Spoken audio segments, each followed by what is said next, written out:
Hi guys, so today we are going to start lesson 6 of Modern India Tamil Nadu class 12, and this lesson is about Lord Dalhousie, who was the Governor General of British India from 1848 to 1856. Now please note down the year 1856, and we also know that the first revolt, basically which we tell as the Mutiny of 1857, the Sepoy Revolt of 1857 took 1 year later after Dalhousie left India. So we can understand that some of his actions or his administration work would have affected people to such an extent and kind of gave fire to the existing pain which was already there in India due to British administration. तो इनके कुछ काम होंगे ऐसे जिसकी वजह से वो जो एग्रीवेशन होता है ना, इनिशियल फायर जो एक रिवोल्ट को चाहिए था वो मिला होगा, and that becomes a kind of obvious thing. Now, this is the part 1 of the lesson, so let's start the video. So first, a basic intro about Lord Dalhousie. He was the youngest Governor General of India at the age of 36 when he came to India in 1848. He had studied at Christ Church, Oxford, and he was a member of Parliament and enjoyed the confidence of Prime Minister Sir Robert Peel. So he was kind of a trusted person in Britain, and he also was the president of Board of Trade, which played a very important role in railway construction in England. And you must know that the first railways came in England, so that is why Lord Dalhousie was quite a favored person and had a quite good reputation in Britain due to his work.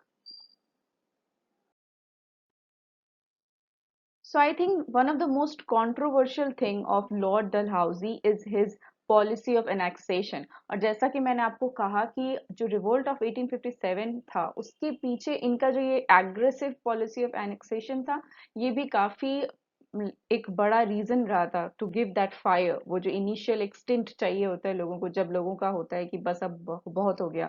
So that fire was like Dalhousie's policy of annexation quite acted as that fire. इनका आप देखोगे काफी controversial way में annexations हुए हैं इनके. Like for Punjab, there is, I think, no controversy. It was like annexed at the end of Second Anglo-Sikh War, which ended in 1849. And इनके administration में एक नई चीज है that he brought chief commissioner, deputy commissioners. He did not rule the annexed state directly. He was kind of the virtual ruler. तो ये खुद नहीं करते थे, ये किसी कमिश्नर को बैठा देते थे कि कोई नया स्टेट एनेक्स किया और उसके बाद वो किसी कमिश्नर के अंदर एडमिनिस्टर होता था, वो खुद डायरेक्टली एडमिनिस्टर नहीं करते थे. एंड दैट इज वाई इनके एडमिनिस्ट्रेशन को काफी प्रेज किया गया क्योंकि इनका मतलब ये एडमिनिस्ट्रेशन नॉट लाइक वो जो जिस तरीके से ये एनेक्स करते थे, बट इनका ये जो एनेक्सेशन का तरीका था कि ये कमिश्नर को दे देते थे, उससे क्या होता था कि he could focus more on the constructive work और इनको बेसिक एडमिनिस्ट्रेटिव जो वर्क होते थे उसमें इन्वॉल्व नहीं होना पड़ता था. So that is why that part that he kind of brought commissioners into place, that part is praised. And in Punjab, districts officers were also brought, small districts were made and district officers were also brought up who were called deputy commissioners. Now, revenue and judicial departments were again combined. We have seen this कि Cornwallis आते थे separate करते थे, फिर बाद में कोई आता था वो जोड़ देता था. क्योंकि शुरू में आप अगर याद करिए तो कॉर्नवालिस जब आए थे तो उस समय जो डिस्ट्रिक्ट मजिस्ट्रेट होता था उनके पास रेवेन्यू और जुडिशियल दोनों पावर्स होते थे. बट कॉर्नवालिस ने कहा कि नहीं, हमें स्पेशलिस्ट चाहिए. तो अगर आप डिस्ट्रिक्ट मजिस्ट्रेट हैं, आप सिर्फ रेवेन्यू का काम करेंगे, जुडिशियल का काम हम किसी जज को देंगे. So that is how the things progressed. But आप देखेंगे कि ये चलता रहता है उल्टा पुल्टा, कोई आता है सेपरेट करता है, फिर कोई आता है बोलता है नहीं नहीं एक ही इंसान वो काम करेगा. And that is what happened in Punjab as well. Lord Dalhousie he combined the revenue and judicial departments again. Also, Lawrence brothers are quite popular here. They have given quite a notable service to Punjab, and that is why in 1859, and please note that Dalhousie had already left India in 1856, so it was not during his time, but just to make you understand that how great the contribution of Lawrence brothers was there, we should know that in 1859 Sir John Lawrence became the Lieutenant Governor of Punjab. So that is one data you should know about. Second annexation, if we talk about of Lord Dalhousie, was of Lower Burma. And I have given a thumbs up because this Lower Burma annexation was quite beneficial to British, because Rangoon became one of the biggest ports in Asia, and that is why it was quite a very beneficial annexation for British. So, and this was occupied after the end of Second Burmese War, which ended in 1852, and the capital of it was placed at Pegu, Pegu, Pegu, okay. And if we understand what was the cause of Second Burmese War, it was due to commercial disputes in Rangoon. So commercial disputes हुए, and then Lord Dalhousie was like कि चलो बस अब मुझे नहीं सुनना, और Second Burmese War 1852 हो गया. After that, British annexed Lower Burma. And again, as we have already discussed, that he used to place the newly annexed territories under a commissioner.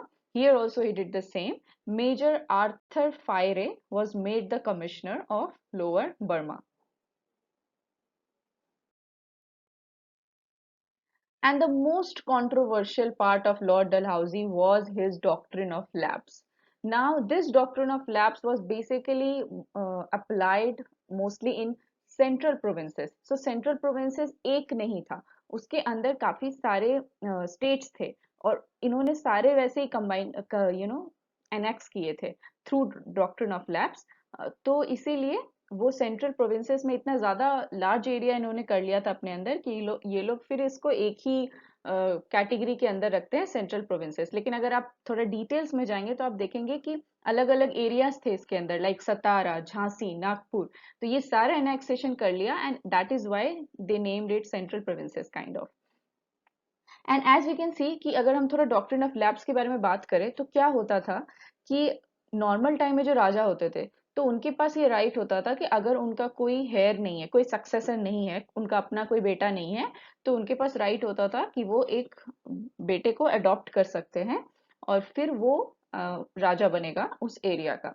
लेकिन क्या हुआ कि जब ब्रिटिश ने कोई रीजन था जो ब्रिटिश के अंदर आ चुका था, लेकिन फिर भी वो राजा को रूल करने के लिए अलाउ कर रहा था, तो उस समय अगर राजा के कोई सक्सेसर नहीं है और वो किसी को अडॉप्ट करना चाहता है, तो उनको ब्रिटिश से परमिशन लेना पड़ता था कि क्या हम अडॉप्ट कर सकते हैं. Only if British would permit, then they could adopt a successor to their throne. What happened in Dalhousie's doctrine of lapse then? Dalhousie ने बोला कि there was a difference in principle between the right to inherit private property and the right to govern. तो Dalhousie का कहना था कि देखिए, आपको अगर सन अडॉप्ट करना है तो आप करो, वो आपका प्रॉपर्टी इनहेरिट कर सकता है लेकिन गवर्न नहीं कर सकता, क्योंकि ये दोनों चीजें अलग हैं अकॉर्डिंग टू डलहाउजी. और इसी वजह से उन्होंने एक डॉक्ट्रिन ऑफ लैप्स लगाया, जिसमें उन्होंने कहा कि कोई भी अडॉप्टेड बच्चा सक्सेसर नहीं हो सकता थ्रोन का, मतलब गवर्न नहीं कर सकता उस एरिया को. और इसी के अंतर्गत उन्होंने कुछ स्टेट्स को अपने अंदर लिया था, ब्रिटिश ने कंप्लीटली एनेक्स किया था अपने अंदर, and those were Satara in 1848, Jhansi and Nagpur in 1854. And you must remember Rani Lakshmi Bai of Jhansi, who had played a great role in the mutiny of 1857. और उसका यही reason था क्योंकि ये जो कंट्रोवर्शियल तरीके से उनका भी उनका शायद छोटा बच्चा था, तो उन्होंने ब्रिटिश ने बोल दिया कि नहीं ठीक है, आपका सक्सेसर हम लोग वैलिड नहीं करेंगे, हम रखेंगे. And that is why she revolted, Rani Lakshmibai. So a great respect for her. And yeah, so that is how you see Satara, Jhansi and Nagpur was brought under British, and that is why a large part of the central provinces came under the British rule. और again जैसा कि हम लोगों ने already पढ़ लिया है कि डलहौजी एक कमिश्नर रखते थे वहां पे, तो यहाँ पे भी क्या हुआ कि सेंट्रल प्रोविंसेस को पूरा इन्होंने एक चीफ कमिश्नर के अंदर रख दिया फ्रॉम 1861. यहाँ पे ये माइंड करने की जरूरत है कि ये कहते हैं ना, एक तरीका बन गया रूल एडमिनिस्ट्रेशन करने का. तो इवन डलहौजी चले गए थे, फिर भी 1861 से वो सेंट्रल प्रोविंसेस को इन लोगों ने कंसोलिडेट कर लिया कि इतने सारे एरियाज हमारे हो गए, तो 1861 से चीफ कमिश्नर एडमिनिस्टर कर रहे थे सेंट्रल प्रोविंसेस को. And next is again a controversial annexation, and that was of Oudh. Now there was a treaty of Allahabad in 1765. बहुत पहले 1765 में एक treaty sign हुई थी, treaty of Allahabad between Nawab of Oudh and British. तो इन लोगों का क्या था कि इनके रिलेशंस बहुत कॉर्डियल थे, बहुत प्यार वाला रिलेशन था। जो यहाँ का नवाब था उसको हमेशा यही लगता था कि ब्रिटिश तो कभी भी आउथ को एनेक्स नहीं करेंगे, क्योंकि उनका फ्रेंडली रिलेशन है ब्रिटिश के साथ और वो लॉयल थे ब्रिटिश के लिए, और इसीलिए इन लोगों ने सही में उनको छोड़ के भी रखा था। बट एक ही प्रॉब्लम था कि नवाब was not a good administrator, और इसके लिए उनको बहुत पहले से भी वार्निंग्स दिए गए थे थ्रू ब्रिटिश कि आप एडमिनिस्ट्रेशन सही से नहीं करते हो, मिसरूल करते हो, ये वगैरह। बट क्या हुआ कि नवाब ने अटेंशन नहीं दिया। सो व्हाट हैपेंड इन 1851, जो विलियम स्लीमन थे, इफ यू रिमेंबर ठगी स्लीमन, जिन्होंने ठग्स को भगाया था, तो William Sleeman, he was a resident at Lucknow. He reported on the spectacle of human misery and careless misrule. ठीक है, उन्होंने बोला कि बहुत ही ज्यादा खराब हालत है आउथ की, यहाँ पे ह्यूमंस की हालत बहुत खराब है, एकदम मिजरेबल हो गई है उनकी जिंदगी, और मिसरूल हो रहा है, काफी careless. But Sleeman was against the policy of annexing Oudh. जैसा कि मैंने आपको कहा कि क्योंकि रिलेशंस अच्छे थे ब्रिटिश और आउथ के बीच में, तो स्लीमन भी अगेंस्ट थे कि एनेक्स नहीं करना है, बट एक्शन लेना जरूरी हो गया है, बिकॉज यहाँ पे बहुत सिचुएशन खराब हो चुका है। But Dalhousie came and he felt कि बहुत warnings दे चुके हैं हम लोग, he is not improving, so we will annex it. Dalhousie was also an opportunist, if you see. आप अगर इनके actions देखोगे तो he was also an opportunist, कि उनको भी opportunity चाहिए थी, जहां पे उनको मौका मिलता था वो annexation कर लेते थे। अभी उनको लगा कि चलो ये successor वाले में हम लोग कुछ फंडा लगा सकते हैं adoption वगैरह में, तो वहां भी उन्होंने doctrine of lapse लगा के किसी भी तरीके से annex कर लिया। So he was also an opportunist, annexation करने वाले इंसान। So that was what he followed in Oudh as well, जहाँ पे normally British नहीं interfere कर रहे थे, annexation नहीं करना चाह रहे थे, but Dalhousie ने annex कर लिया इसको भी in 1856, and Oudh also came under a chief commissioner, and जो नवाब थे वहाँ के, नवाब Wajid Ali, he was given a pension of 12 lakhs per year, कि आप 12 लाख का पेंशन लो और घर बैठो। ठीक है। एंड बट क्या हुआ कि क्योंकि ये जो आउध था, तो इनके जो अच्छे रिलेशन थे ब्रिटिश के लिए, इसी की वजह से जो आउध के सोल्जर्स होते थे, जो ब्रिटिश आर्मी में काम कर रहे थे, उनका प्रेस्टीज जो ब्रिटिश के ऑफिसर्स होते थे उनके बराबर होता था। ठीक है, क्योंकि इन लोगों के रिलेशंस अच्छे थे। तो क्या हुआ कि जब आउध का एनेक्सेशन हो गया, तो जो यहाँ से जो सोल्जर्स थे जो ब्रिटिश आर्मी में काम कर रहे थे, तो उनका प्रेस्टीज का लॉस हो गया, क्योंकि वो तो अब इक्विवेलेंट नहीं रहे जो ब्रिटिश आर्मी के जो ब्रिटिश ऑफिशियल्स थे उनके बराबर। तो वो एक तरीके से क्या कहते हैं ना, एक उनके अंदर वही पेन, जो एक एंगर वो आ गया कि लॉस ऑफ प्रेस्टीज, कि हमारा प्रेस्टीज चला गया, आउथ को एनेक्स नहीं करना चाहिए था ब्रिटिश को, that feeling came into them.